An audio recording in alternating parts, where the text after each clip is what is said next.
1956 में भारत के मध्य में 5 अलग-अलग क्षेत्रों को मिलाकर एक बड़े स्टेट मध्य प्रदेश का निर्माण किया गया। ये 5 अलग-अलग क्षेत्र थे। पहला, सेंट्रल प्रोविंस के कुछ हिस्से व बरार। दूसरा, मध्य भारत, जिसमें कि ग्वालियर व इंदौर के प्रिंसली स्टेट्स आते थे। तीसरा, विंध्य प्रदेश, जिसमें कि बुंदेलखंड और बघेलखंड के क्षेत्र आते थे। चौथा, भोपाल का प्रिंसली स्टेट। व पांचवा, राजस्थान के कोटा डिस्ट्रिक्ट के साउथ ईस्टर्न में स्थित सिरोंज तहसील, जो कि अब एमपी के विदिशा का हिस्सा है। स्टेट रिओर्गेनाइजेशन कमीशन ने भारत के मध्य में एक स्ट्रोंग और समृद्ध राज्य बनाने की वकालत की। कांग्रेस के लीडर रविशंकर शुक्ला, जो कि रायपुर से बिलोंग करते थे, मध्य प्रदेश के पहले मुख्यमंत्री बने। वर्ष 2000 में छत्तीसगढ़ मध्य प्रदेश से अलग हो गया और वर्तमान समय का जो मध्य प्रदेश राज्य है वह बना। इस समय मध्य प्रदेश में विधानसभा की 230 सीटें, लोकसभा की 29 सीटें व राज्यसभा की 11 सीटें हैं। मध्य प्रदेश के पहले मुख्यमंत्री रविशंकर शुक्ला की 31 दिसंबर 1956 में डेथ हो गई।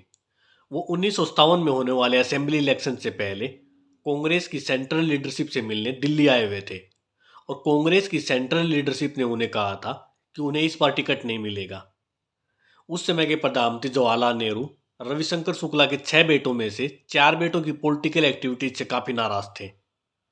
6 से 8 जनवरी 1957 में इंदौर में हुए कांग्रेस के सेशन में मध्य प्रदेश के सीएम पोस्ट के लिए नेहरू के डिफेंस मिनिस्टर कैलाशनाथ कटजू का नाम चर्चा में था। इसके बाद 31 जनवरी को कैलाशनाथ कटजू ने चार्ज ले लिया। राज्य में कांग्रेस का भारतीय जनसंघ की तुलना में काफी दबदबा था। भारतीय जनसंघ शुरू से ही राज्य में काफी एक्टिव था और आरएसएस के प्रचारक दत्तोपंत ठेंगड़ी राज्य में भारतीय जनसंघ के प्रचारक थे। 1962 के राज्य के विधानसभा चुनावों में कांग्रेस को बड़ा सेटबैक लगा। राज्य सरकार और मूलचंद दसलेरा के नेतृत्व में राज्य की कांग्रेस यूनिट में काफी मतभेद हो गए थे। सीएम कैलाशनाथ कटजू भारतीय जनसंघ के युवा कैंडिडेट लक्ष्मी नारायण पांडे से हार गए। कांग्रेस को 288 में से 142 सीटें ही प्राप्त हुई और वह बहुमत से दूर थी। मूलचंद दसलेरा को रिजाइन देना पड़ा।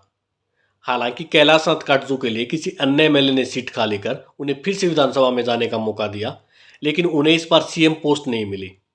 सीएम की पोस्ट खांडवा से एक शिक्षाविद भगवंत राव मांडलोई को मिली, लेकिन 1963 में कामराज प्लान के अंतर्गत के कामराज द्वारा यह सुझाव दिया गया कि सभी सीनियर लीडर को अपनी मिनिस्ट्रियल पोस्ट छोड़कर संगठन को मजबूत करने की ओर ध्यान देना चाहिए।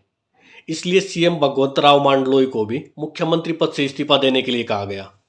इसके बाद सीएम की पोस्ट एक दूसरे सीनियर लीडर डीपी मिश्रा को मिली, जो कि राज्य के पहले मुख्यमंत्री रविशंकर शुक्ला के अच्छे फ्रेंड थे।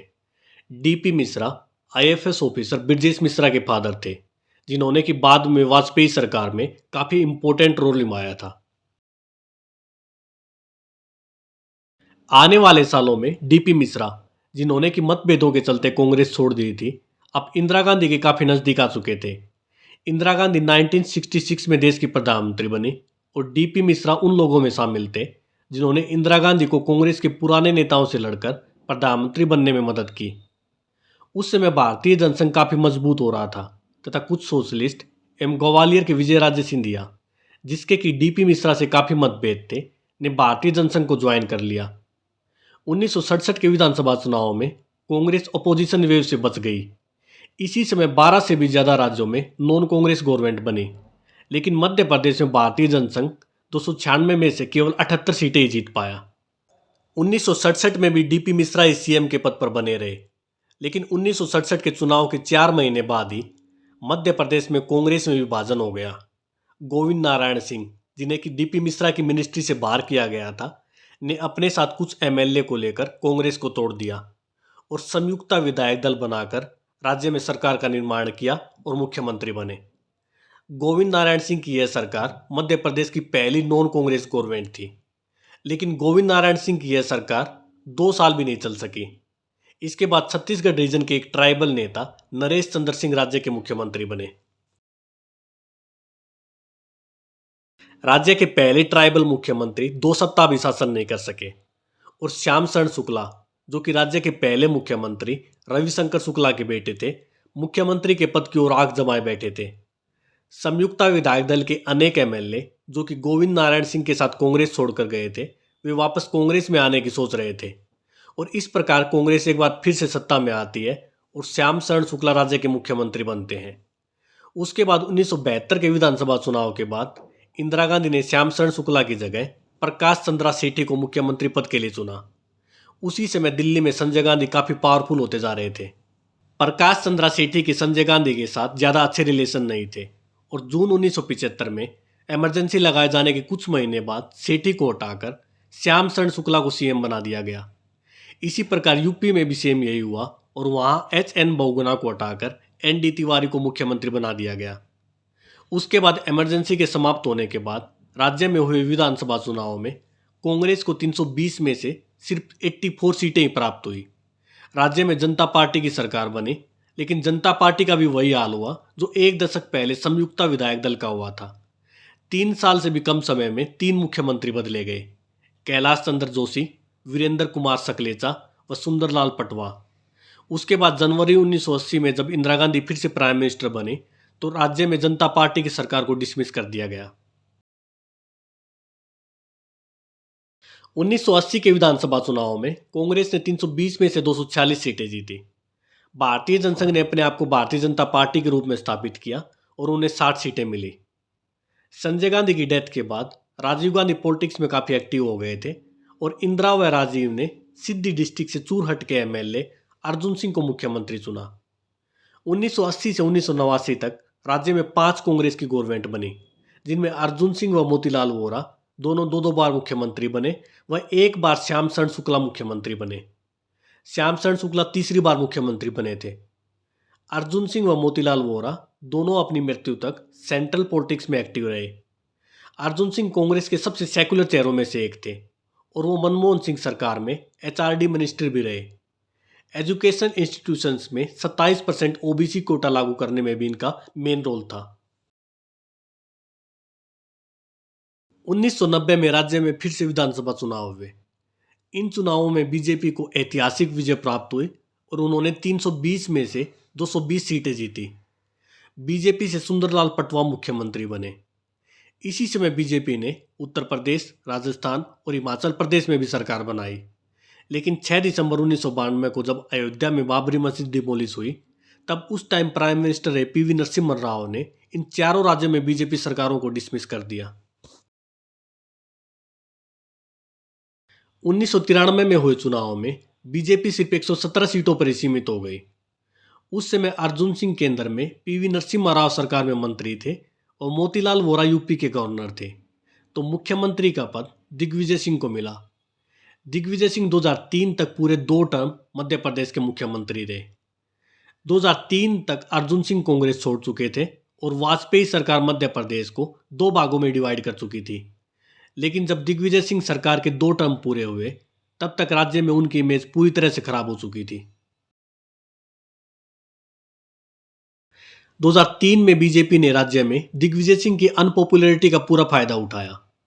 वाजपेयी सरकार में मिनिस्टर उमा भारती ने भी चुनाव लड़ा तथा विदिशा सीट, जहां से पहले वाजपेयी खड़े होते थे, वहां के एमपी शिवराज सिंह चौहान को दिग्विजय सिंह के खिलाफ खड़ा किया गया।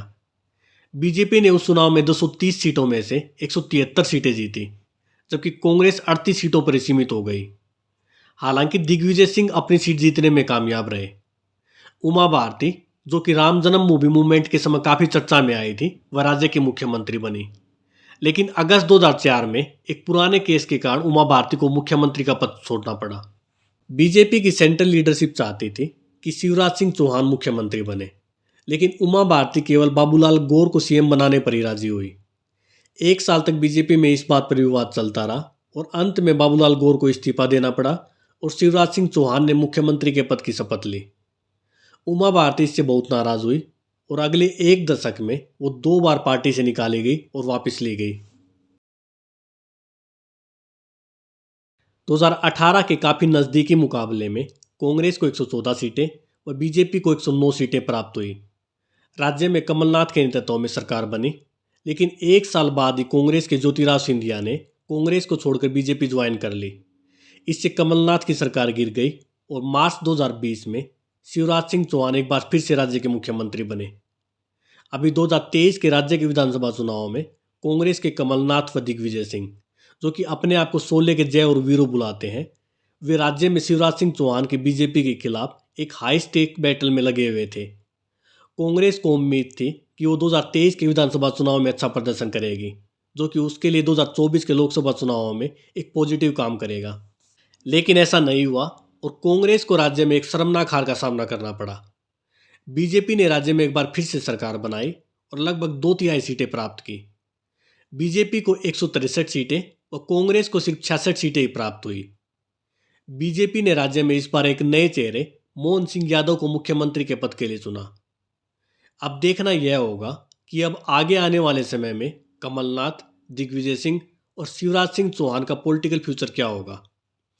ऐसा लग रहा है कि कमलनाथ और दिग्विजय सिंह का राजनीतिक जीवन अब समाप्ति की ओर जा रहा है, जबकि ऐसी उम्मीद की जा रही है कि शिवराज सिंह चौहान को 2024 में केंद्र में बीजेपी की सरकार बनने के बाद केंद्रीय मंत्री का पद दिया जा सकता है।